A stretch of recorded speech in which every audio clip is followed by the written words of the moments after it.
May mga pagkakataon na ang lahat ay tila kalmado sa labas, ngunit sa loob ng kaluluwa may humihigpit. Para bang alam ng espiritu na may mali, ngunit hindi pa nauunawaan ng isip kung ano ito. Nagpapatuloy ka sa iyong mga plano, iyong mga gawain, sinusubukang manindigan ng matatag, ngunit sa kaibuturan ng iyong kalooban nararamdaman mo na ang isang hindi nakikitang labanan ay nangyayari. At hindi ito eksaherasyon. Ang kakulangan sa ginhawa na sinisikap mong baliwalain ay maaaring ang pinakamaaway na paraan ng Diyos sa pagpapaalam sa iyo bago mangyari ang isang bagay na seryoso. Ang kalangitan ay gumagalaw at kapag nangyari ito, napapansin ng mga pinili. Pakiramdam. May isang bagay na nagsisimulang tumigil, hinarangan, hindi na makatwiran. At hindi ito masamang kapalaran o nagkataon. Ito ay banal na panghihimasok. Tahimik na sumisigaw ang kalangitan, hoy, gumising ka. Pupunta ka sa maling direksyon. Iyon ang dahilan kung bakit nakarating ka sa ganitong kalayo. Sapagkat bago ang pagkatisod, ang Diyos ay naglalabas ng isang salita. Bago pa man siya bumagsak, iniunat niya ang kanyang kamay. Marahil ay napapalibutan ka ng mga desisyon, pagkakataon, maging ng mga alyansa. Pero deep inside, may isang bagay na nag-aalinlangan sa iyo. Huwag itong baliwalain. Mayroong isang tawag sa iyong buhay na bumabagabag sa lahat ng impyerno. Hindi ka lang basta-basta, isa ka ring suporta. At iyon ang dahilan kung bakit mayroong isang espiritual na pagkubkob na nagsisikap na patahimikin ka, makagambala sa iyo, lituhin ka. Ngunit ngayon, nagpasya ang Diyos na putulin ang siklo na ito sa pamamagitan ng babala ng langit. Ginagamit niya ang mensaheng ito upang gisingin ka. Kung ang isang bagay sa loob mo ay nagsasabi ng ang salitang ito ay para sa akin, pagkatapos ay itigil ang lahat at makinig hanggang sa katapusan. Inilalabas ka ng Diyos mula sa di nakikitang bigkis. Hindi ito parusa, ito ay pagliligtas. Hindi ito pag-aantala, ito ay proteksyon. At kung maiintindihan mo ito ngayon, maiiwasan mo ang iyong sarili sa mga luha na hindi pa nabubuhos. Kaya't samantalahin at mag-subscribe sa channel, i-activate ang kampanilya at panatilihin bukas ang iyong kaluluwa dahil ang video na ito ay hindi libangan, ito ay isang espiritual na pagtawag. Dumating na sa iyo ang isang password mula sa langit at tapos na ang oras para baliwalain ito. Nais ng Diyos na makipag-usap sa iyo ngayon. Hindi ka nagkataon na nakarating dito. Kapag may mahalagang sasabihin ang Diyos, nakakahanap siya ng paraan upang makagambala kahit na ang pinakamatinding gawain. Ang video na ito, ang mensaheng ito, ang sandaling ito. Ang lahat ng ito ay tugon sa isang tawag na ilang araw nang nadarama ng iyong espiritu. Habang sinusubukan mo pa ring kontrolin ang lahat, ang kalangitan ay naghahanda ng isang kagyat na alerto. At ang babala na ito ay hindi dumarating upang matakot, kundi upang protektahan. Maraming mga pinili ang nanganganib hindi dahil sa masamang hangarin, kundi dahil sa pagkagambala. Masyado silang umaasa sa kanilang sariling lakas, sinusunod nila ang mga palatandaan ng tao, binabaliwala nila ang kakulangan sa ginhawa ng kaluluwa. Ngunit sa kanyang habag, hindi pinahihintulutan ng Diyos ang kanyang mga anak na maging bulag patungo sa kailaliman. Pinapayagan nito ang isang bagay na bumagsak, isang bagay na mag-abala, isang bagay na tumigil. Lahat ng ito ay upang gisingin ka bago ka mahulog. Ito ang uri ng pag-ibig na dapat itama bago parusahan. Iyon ay nanginginig bago mawala. Sa totoo lang, dapat nasa ibang level ka na ngayon. Dapat ay may bago na siyang lakad. Ngunit napakaraming tao ang nagsisikap na hilahin ka pabalik, napakaraming damdamin na nakalilito sa iyong focus, napakaraming kapaligiran na nagpapahina sa iyong pagiging sensitibo. At ang langit ay nagmamasid sa lahat ng bagay, sa katahimikan, hanggang ngayon. Sapagkat sa araw na ito, ang banal na espiritu ay nagpasya na makialam. Ang babala na ito ay hindi isang mungkahi. Ito ay isang sigaw para sa pagliligtas. Hindi ka nawawala, napapaligiran ka. Ngunit hindi sa pamamagitan ng kaaway, kundi ng isang hukbo ng mga anghel na inutusan na huwag kayong hayaang bumagsak ng walang babala. Nakita ng langit ang hindi mo nakita. Naririnig mo ang mga pag-uusap na hindi mo narinig. At bago pa man hawakan ng laso ng iyong kaluluwa, inilabas ng Diyos ang babalang ito, pinili, itigil ang lahat at makinig. Ngayon na o mas masakit pa sa susunod na sulok. Huwag kang maglalaro sa kung ano ang walang hanggan. Kapag ang Diyos ay nagsasalita sa ganitong paraan, ito ay dahil may isang bagay na nangyayari sa espiritual na mundo na wala ka pa ring sukat. May mga desisyon na ginagawa sa langit habang sinusubukan mong maunawaan sa lupa. May isang utos tungkol sa iyo na ayaw ng impyerno na malaman mo. Ngunit ngayong naabot mo na ang mensaheng iyon, wala ka ng dahilan. Inihayag na ang katotohanan. Ang babalang ito ay isang propetikong password. Isang password na mag-aalis sa iyo mula sa pagkagambala at magreposition sa iyo. Huwag maghintay para sa isa pang palatandaan. Iyon ang palatandaan. At kung naramdaman ito ng iyong espiritu, pagkatapos ay maghanda, dahil kung ano ang gagawin ng Diyos mula rito ay magbabago sa iyong buong ruta. At iyon ay simula pa lamang. Nasubukan mo na bang pilitin ang isang bagay na parang tama, ngunit ang lahat ay nagkamali ng walang paliwanag? Naramdaman mo na ba na ginagawa mo ang lahat sa tamang paraan, ngunit naramdaman mo pa rin na sarado ang kalangitan? Iyon na. Kung minsan, ang tinatawag mong pagkaantala ay ang pagprotekta sa iyo ng Diyos. Ang pagharang ay hindi pagtanggi, ito ay pagpapalaya. Ang kamay ng Diyos ay may hawak na isang bagay na mukhang maganda, ngunit sisirain ka sa loob. Ang sakit ng isang banal na hindi ay madalas na mas maawain kaysa sa kadalakan ng isang na nagmumula sa panlilinlang. Hindi hinaharangan ng Diyos ang daan ng mga taong kanyang tinalikuran, hinaharangan niya ang daan ng mga nais pa niyang gamitin.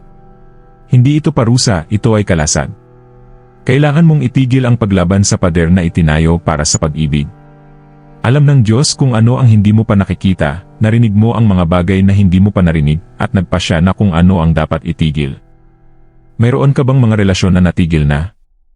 Mga pintuan na hindi nagbukas? Mga pagkakataon na nawala ng walang paliwanag? Kalmado ang iyong puso. Marahil ay hindi ito ang dyablo, kundi ang Diyos. May mga pagpapalaya na mauunawaan lamang natin sa loob ng ilang buwan o taon. Ngunit ngayon, ipinahayag niya sa iyo, pinoprotektahan kita, kahit na hiniling mo sa akin na magpatuloy. Ito ang espiritual na pagiging ama. Ito ang sigasig. Ito ang pag-ibig na matatag na nagtutuwid. Darating ang bloke upang itulak ka sa tamang direksyon. Hindi lamang nais ng Diyos na protektahan ka mula sa kung ano ang mali, nais niyang ilagay ka sa kung ano ang walang hanggan. Ang landas na iyong tinatahak ay mukhang nangangako, ngunit hindi ito propesya. Mayroon itong liwanag, ngunit wala itong pagpapahid. May mga palakpakan, pero wala itong layunin. At dahil hindi mo ito nakita ng malinaw, nakialam ang langit. Kaya naman lately, tila napapagod na ang lahat. Dahil ayaw ng Diyos na maglakad ka kung saan nais ng kaaway na makita kang bumagsak. Hinihila niya ang preno, binabago ang ruta, pinuputol ang daloy. At ito ang awa sa anyo ng isang pagharang. Ito ay isang banal na diskarte na nakabalak kayo bilang pagkabigo. Ngunit ngayon na alam mo na, baguhin ang iyong posisyon, sa halip na magreklamo tungkol sa saradong pinto, magpasalamat sa pagkahulog na iniiwasan. Ang paghinto na ito ay hindi ang katapusan ng kalsada. Ito ang simula ng mas mataas na landas. Ngunit upang ma-access ito, kailangan mong bitawan ang kung ano ang nakalock na ng Diyos. Huwag mong subukang buksan ng madali kung ano ang tinatakan ng kalangitan. Walang biyaya sa labas ng takdang panahon ng Diyos. Panahon na para magtiwala, hindi para pilitin. Napapansin mo ba na bigla na lang nag-umpisa ang ilang bagay? Lumipat ang mga tao, nagyelo ang mga plano, nawalan ng ningning ang mga kapaligiran. Kahit anong maunawaan mo, parang walang katuturan. Ngunit sa kalangitan, ang lahat ay millimetrically nakahanay. Ang tinatawag mong disorganization ay talagang binago ka ng Diyos. Inire-redirect niya ang iyong mga hakbang sa landas kung saan ang kanyang layunin ay unlad. Ang Diyos ay hindi kailanman nakakagambala sa isang bagay nang hindi naghahanda ng isang bagay na mas mahusay. Ngunit ang bago ay hindi dumarating kapag ang lumang ay sumasakop pa rin sa espasyo. Bago siya mag-promote, siya ay nag-aaway. Bago siya bumangon, nag-disconnect siya. Kaya naman may mga pintuan na nagsasara, kahit na nagdarasal ka na manatiling bukas ang mga ito.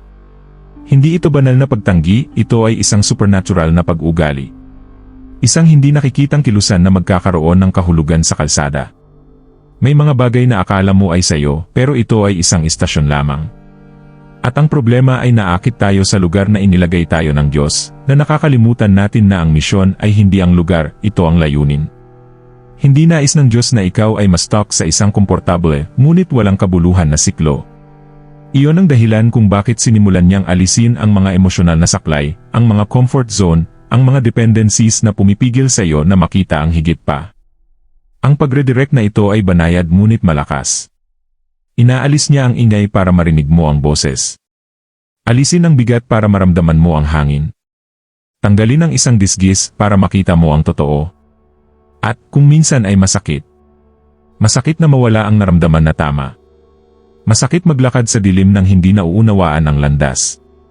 Ngunit ang kalangitan ay hindi naglalakad sa pamamagitan ng lohika, ito ay naglalakad sa pamamagitan ng layunin. At kung ano ang iginuhit ng Diyos ay higit na dakila kaysa sa anumang paliwanag. Hindi ka natalo. Inalis ka. At binabago nito ang lahat. Kasi kung sino man ang natalo, pinagsisisihan. Ngunit kung sino man ang natanggal ay muling iposisyon. Ang sakit ay hindi ng pagkawala, ito ay ng pagbabagong anyo. Ito ay ang kakulangan sa ginhawa ng isang florera na hinuhubog muli. At kung hinuhubog ka ng Diyos, ito ay dahil naniniwala pa rin siya sa gawaing magmumula rito. Huwag mag-atubiling magtiwala sa driver, magtiwala sa driver.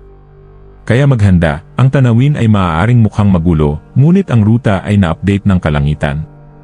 Huwag mo nang subukang bumalik sa dati. Huwag mag-alala tungkol sa kung ano ang lumamig. Ang Diyos ay nagsusulat ng isang bagong direksyon at magpapasalamat ka sa bawat pintuan na sarado kapag nakita mo kung ano ang kanyang bubuksan. Tuso ang kalaban.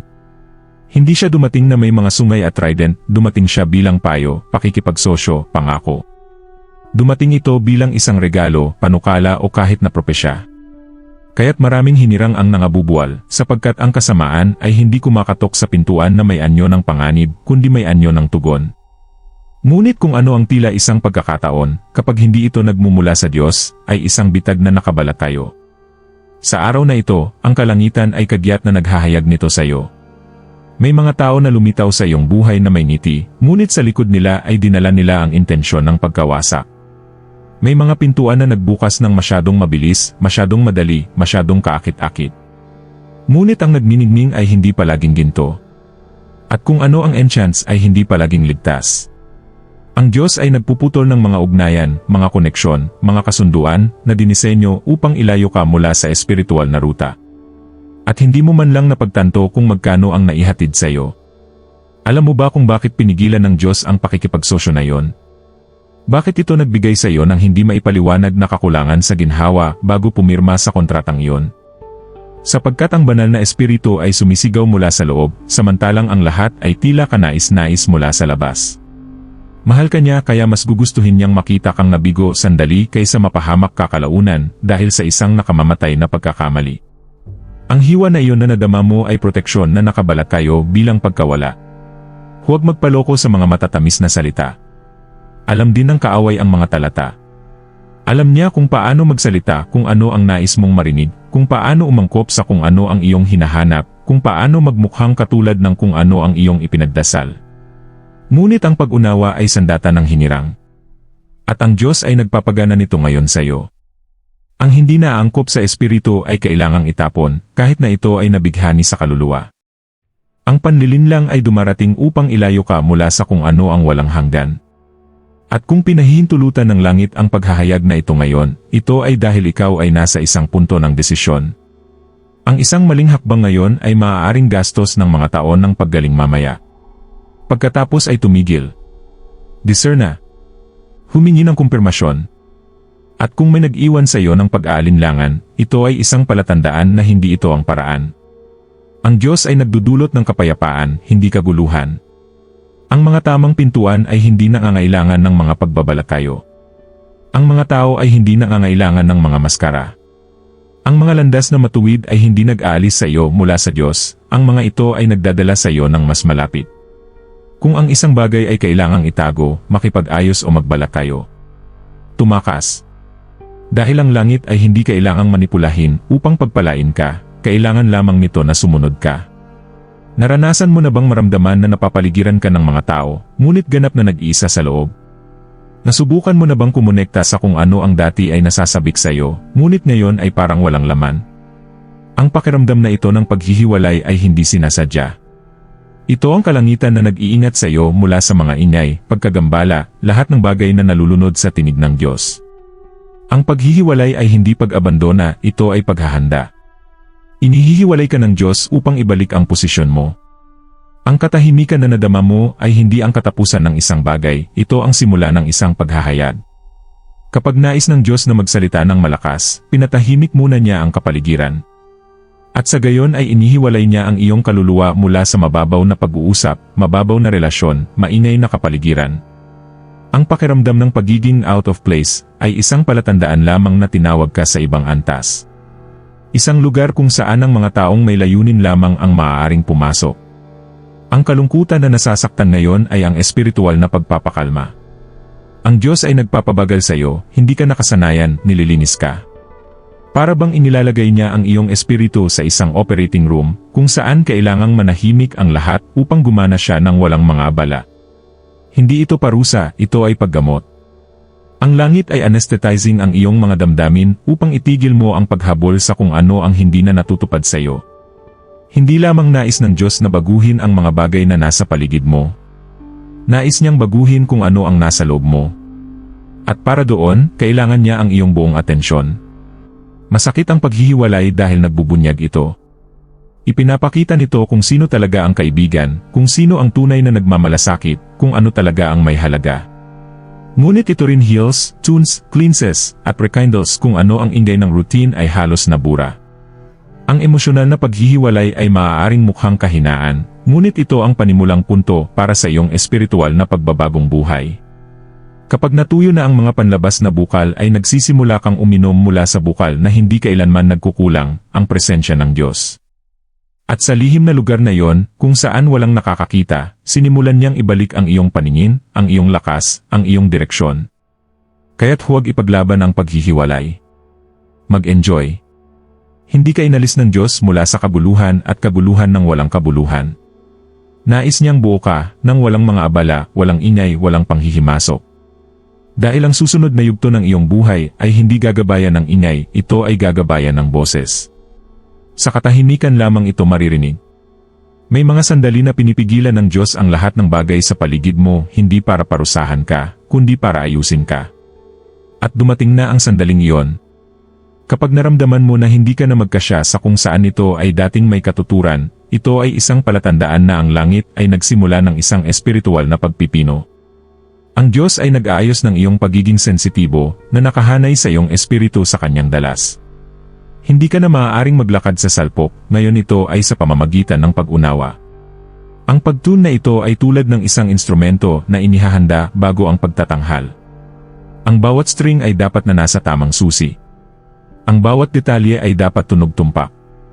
Ang Diyos ay nag-aayos ng iyong mga saloobin, iyong mga reaksyon, ang iyong paraan ng pagtingin sa espiritual na mundo. Iyon ang dahilan kung bakit nakaramdam ka ng labis na kalungkutan sa loob. Kung dati ay normal lang, ngayon ay nababagabag ka na. Kung ano ang dati mong tinanggap ay ngayon ay nasasaktan na ang iyong espiritu. Ngunit hindi ito tumitigil doon. Kasabay ng pag-aayos na ito ay may operasyon sa kaluluwa. Ang Diyos ay nagbibigay ng mga patong na hindi mo na naalala.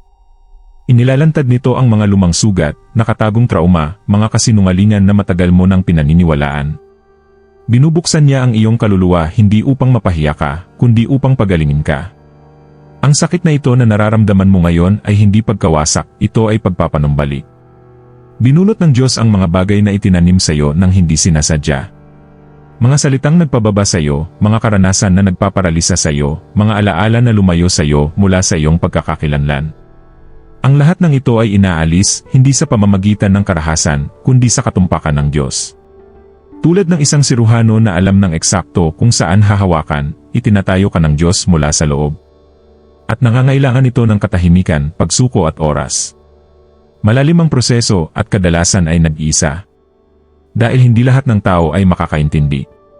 Hindi lahat ng tao ay makakakita kung ano ang nangyayari sa loob mo. Ngunit huwag mag-alala, ang operasyon na ito ay hindi nakikita ng mga mata ng tao. Ito ay espiritual. At kapag natapos na ito, ang pagmumuni-muni ay lilitaw sa iyong mga mata, sa iyong mga salita, sa iyong postura. Dadalhin mo ang pagpapagaling kung saan ka dating nagdadala ng sakit. Huwag tumakas mula sa paggamot na ito. Huwag mong subukang manhid sa mga pagkagambala kung ano ang pinagaling ng Diyos sa pamamagitan ng katotohanan. Kung sumuko ka, ang operasyon na ito ng kaluluwa ay magbibigay ng puwang para sa isang antas ng pag-unawa na hindi mo pa naranasan. At yaong mga nakakaunawa ng mabuti ay hindi na nawawala ang landas. Naramdaman mo na bang hindi ka nakikita? Tulad ng kung ang lahat ay sumusulong, tumatanggap ng pagkilala, buhay ng mga pangako. Maliban sa iyo, tila nakalimutan mo na ang iyong katapatan ay hindi nakita, na ang iyong pagsuko ay hindi napapansin. Ngunit hayaan niyong sabihin ko sa inyo ang isang makalangit na katotohanan, hindi kailanman nakakalimutan ng Diyos ang isang pusong nananatili. Inirerehistro ng kalangitan maging ang mga luha na ibinuhos mo sa katahimikan. At ang oras ng pagkawala ng lagda ay may bilang na mga araw nito. Kung ano ang hindi pinansin ng mga tao, napansin ng langit. Kung ano ang hindi pinahahalagahan ng sinuman, iningatan ng Diyos. Maaaring hindi naalala ang iyong pangalan sa mga pagpupulong, imbitasyon, o mahahalagang bilog. Ngunit ito ay sinalita sa trono. Ang oras ng limot ay kinakailangan upang makabuo ng iyong kakanyahan, pagalingin ang iyong pagkakakilanlan, patunayan ang iyong pagkatao. Ngayon, ang Diyos ay nagpapagana ng isang panghuhula na alaala na magbibigay sa iyo ng karangalan. Hinahawakan niya ang puso ng isang taong may otoridad. Isang tao na maaaring magbukas ng mga pintuan na hindi mo kayang mag-isa. At maaalala ka ng taong iyon, hindi sa pamamagitan ng marketing, hindi sa pamamagitan ng impluensya, kundi sa pamamagitan ng banal na disenyo. Ang Diyos ay naglalabas ng isang alaala na hindi dumarating sa pamamagitan ng merito ng tao, kundi sa pamamagitan ng espiritual na pagkakahanay. Ang kalangitan na nagtatago sa iyo ay nagbubunyag na ngayon sa iyo. Nakatago ka para sa proteksyon. Kung ikaw ay lumitaw ng mas maaga, ikaw ay nalantad sa maling panahon, sa gitna ng mga maling tao, sa mga lugar na hindi handang tanggapin ka. Ngunit ngayon, nagbago na ang panahon. At ang Diyos ay nagtataas ng isang tinig na tatawag sa iyo mula sa yungib. At kapag naririnig ang boses na iyon, huwag mag-atubiling. Dahil hindi ito isang paanyaya, ito ay isang katuparan ng layunin. Anumang pagkaantala na naramdaman mo ay babayaran ng may intensidad. Ang inabot ng maraming taon upang itanim ay mamumulaklak sa loob ng ilang araw. Dahil kapag nagpasya ang Diyos na alalahanin, ginagawa niya sa isang sandali kung ano ang pagsisikap ng tao ay aabutin ng mga dekada upang maitayo. Hindi ka nakakalimutan, naghahanda ka na maalala sa tamang paraan, sa tamang panahon, sa tamang dahilan. At kapag dumating ang sandaling iyon, dahil ito ay hindi mo na kailangang patunayan ang anumang bagay sa sinuman. Magsasalita ang Tagalog. Oras ang magkukumpirma. At titiyakin ng kalangitan na ang iyong pag-alaala ay hindi lamang emosyonal, kundi propesya. Sapagkat kung sino ang naaalala ng Diyos, walang sinuman ang maaaring burahin. Kapag natapos ang isang panahon sa kalangitan, wala kang magagawa ang makakapagpapanatili nito sa lupa. At marahil iyon ang dahilan kung bakit nakaramdam ka ng labis na kakulangan sa ginhawa kamakailan. Wala nang iba pang akma. Ang mga lugar na dating nagdala ng kapayapaan ngayon ay nagpapabigat. Ang mga taong dati ay sumusuporta ngayon ay tila malayo. Hindi ito nagkataon, ito ay langit na nagbabago ng iyong damit. Ang pagpapahid na nasa iyo ay muling inilalaan sa isang bagong layunin. Ang Diyos ay nasa proseso ng espiritual na pagbabagong anyo.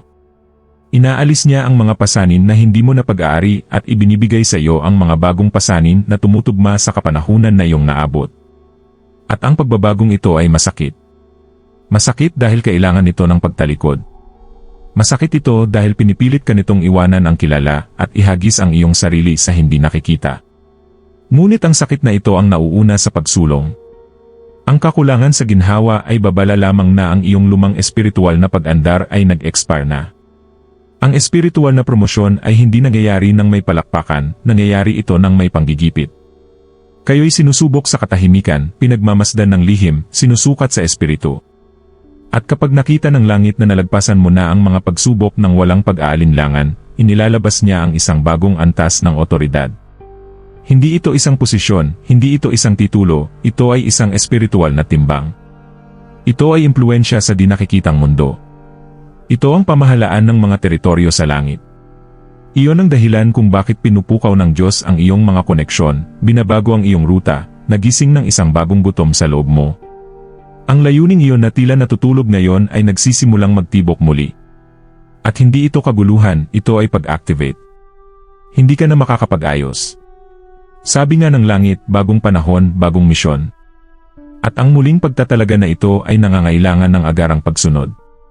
Ang sinumang nagpipilit na manatili sa lugar na iniwan na ng Diyos ay napapagod. Kaya nga pagod ka na sa mga lugar na dati mong pinapakain. Natuyo ang bukal dahil tapos na ang kanyang misyon doon. Huwag mong subukang balikan ang mga bagay na isinara na ng Diyos. Nagbago na ang altar at naitaguyod ka sa espiritual.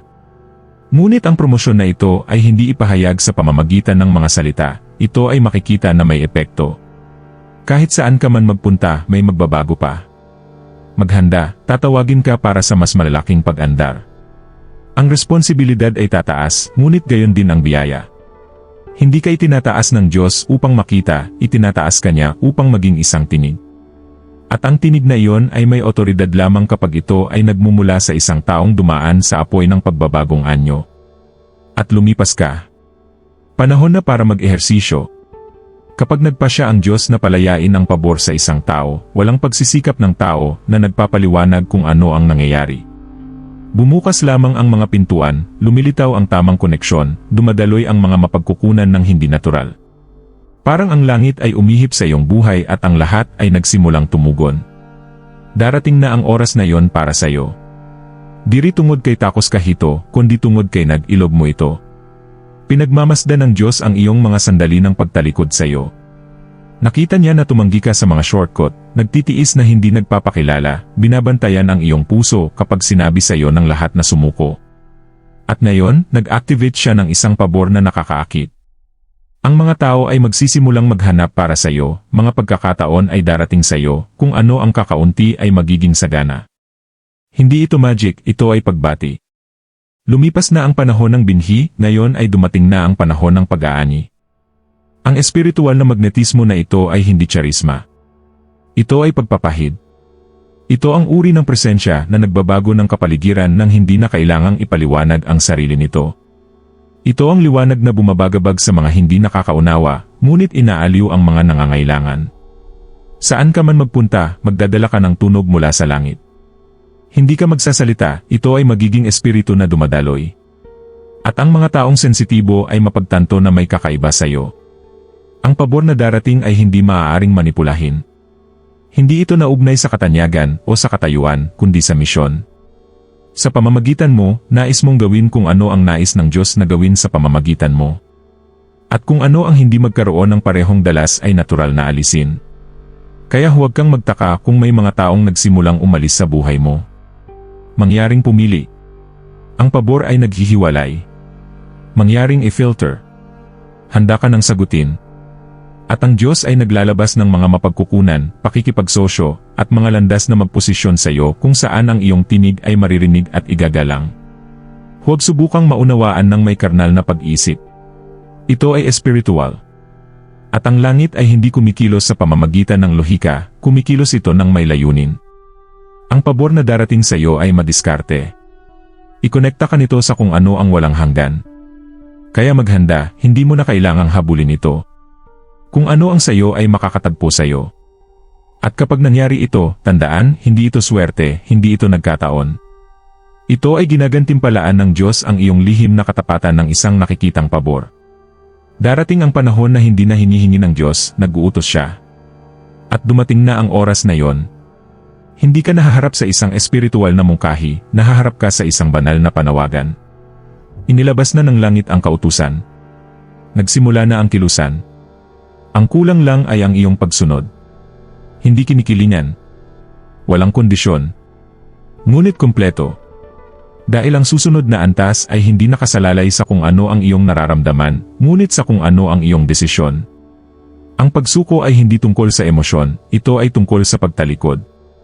Ito ay kapag tumigil ka sa pakikipag-usap sa Diyos at magsisimulang magtiwala. Ito ay kapag sumagot ka ng kahit walang mapa, kahit walang garantiya, kahit walang kaginhawahan. Ang problema ay marami ang nagnanais ng pangako, ngunit ayaw nila ng presyo. Gusto nila ng pagpapala, ngunit nilalabanan nila ang proseso. Ngunit tapos na ang panahon ng pag-aalinlangan. Nagmamadali ang langit. Tinawag ka ng Diyos sa isang lugar kung saan hindi lahat ng tao ay maaaring pumunta. At ang lugar na iyon ay naa-access lamang sa pamamagitan ng pagsunod. Hindi para sa pagganap o para sa hitsura, kundi para sa kahandaang sabihin, narito ako. Ang pagsuko ng propeta ay kapag ang iyong kalooban ay yumuyuko sa kalooban ng Diyos, at nauunawaan mo na ang kanyang plano ay laging magiging mas mahusay, kahit na ito ay masakit sa una. May mga desisyon na ipinagpaliban mo. May mga hakbang na alam mong kailangan mong gawin pero nag-enjoy ka. Ngayon, sinasabi ng langit ngayon. Ang sagot ay dapat na praktikal. Nakikita. Radikal. Kung sinabi sa iyo ng Diyos na iwanan mo ang isang bagay, iwanan mo ito. Kung inutusan ka niya na lumipat, lumipat ka. Dahil ang pagpapahid ay bumababa lamang sa altar ng sakripisyo. At ito ang oras upang itayo ang altar sa iyong ganap na pagsuko. Ang pagsunod na inaasahan ng Diyos ay hindi dahil sa takot, kundi dahil sa pananampalataya. Kapag nagtitiwala ka sa Kanya, na kahit hindi mo nauunawaan ang lahat, pinipili mong sumunod. At kapag nangyari iyon, ang kalangitan ay nakahanay, ang oras ay tumugon, at ang mga himala ay nagiging natural. Hindi ka na mabubuhay sa pamamagitan ng mga reaksyon, mabubuhay ka ayon sa direksyon. At babaguhin nito ang lahat. Ang langit ay naghihintay para sa iyo sa isang punto ng pag-activate. At ang puntong ito ay naaabot lamang ng mga taong tunay na sumunod. Hindi bukas.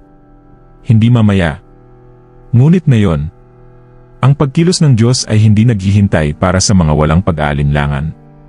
O ibinibigay mo ang iyong sarili ng buo.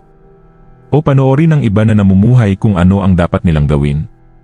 Ngayon na ang lahat ay nahahayag na, kailangan kong tanungin kayo sa lahat ng espiritual na kaseryosohan, ano ang gagawin niyo sa salitang ito? Magpapatuloy ka ba na parang walang nangyari o makikilala mo ba na binisita ka ng langit ngayon? Dahil hindi lang ito isa pang video.